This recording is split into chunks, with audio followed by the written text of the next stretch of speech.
Dun. So we are working on the resume cover letter assignment, which is worth a whopping 80 points. It is also known as the 8.08 lesson for you English 4B students. So let's get this done so you can get yourself the credit. First, you're going to want to open up the example resume and cover letter that is in your lessons. I'm going to walk you through it. We're going to replace information, make sure that you have everything that you need as well as in the format that you need it in. So here is what the resume looks like. Easy breezy, right? So what we're going to do is start by putting in your real information here. So I want you to go line by line. So you put your first and last name or whatever legal name you go by here. Then go to the next line. That will be your street address. The next line, if you have like a building number or apartment number or something like that, it would go there. Then it's city, state, zip. Then you've got the telephone number and the email address. Do not use your school email address because we are practicing to get this ready so that way you can use it for whenever you're sending it out to employers to get hired. So you want to make sure you have a professional email address to use here. So use something free like Gmail or Outlook or something like that. Then we've got the objective. This is where you are going to say how you can help and what you want to get out of the job in a very quick one-sentence piece. It starts with to and an active verb.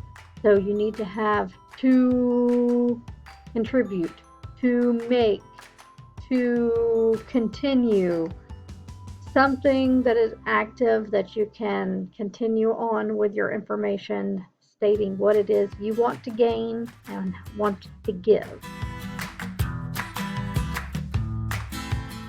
Education. The last place you have attended is Insight Virtual Academy, so you want to make sure to include that first because that is the most recent. And then, of course, the years you attended.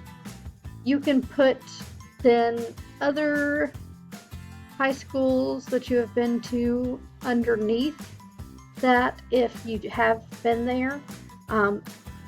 Biggest thing is that you need to have at least the most recent on there, especially if you gained your diploma from it.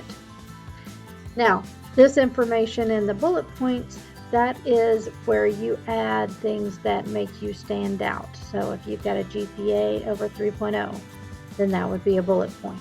If you've done honor roll, if you've had perfect attendance, spirit of excellence, student of the month, etc., that would be here. So whatever it is that you've gotten from during your education time from the school or some kind of competition you did with the school, that would be included here. Experience, this is your real information, so put your most recent first. Bullet point what you did for them.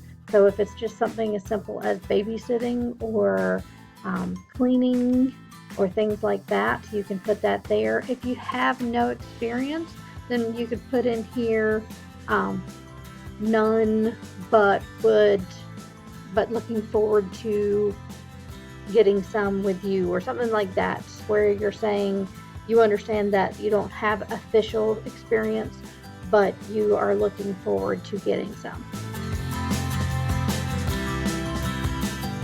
Then you have the activities and interests. This can be, you'd probably want to start with what would relate to the job most first, and then do any hobbies that you have, anything that makes you stand out.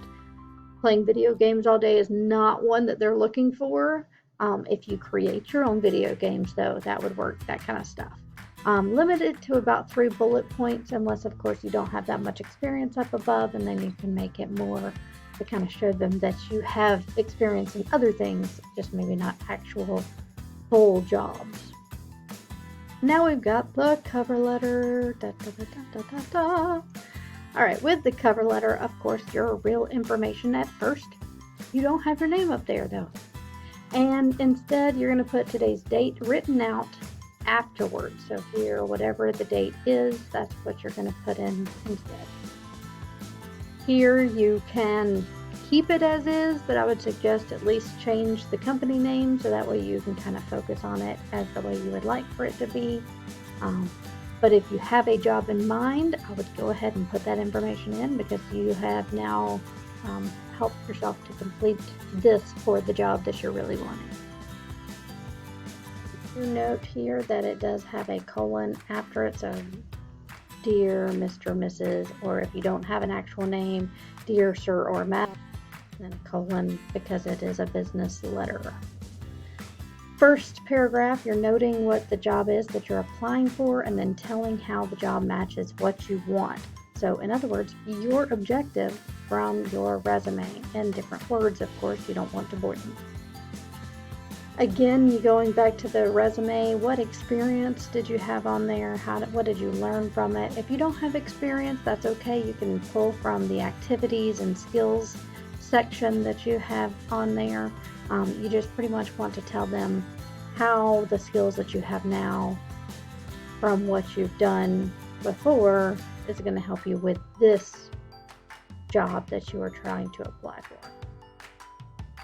And then we're talking about the education. So back to the education on the resume. If you didn't mention it, the school, don't mention it in this paragraph.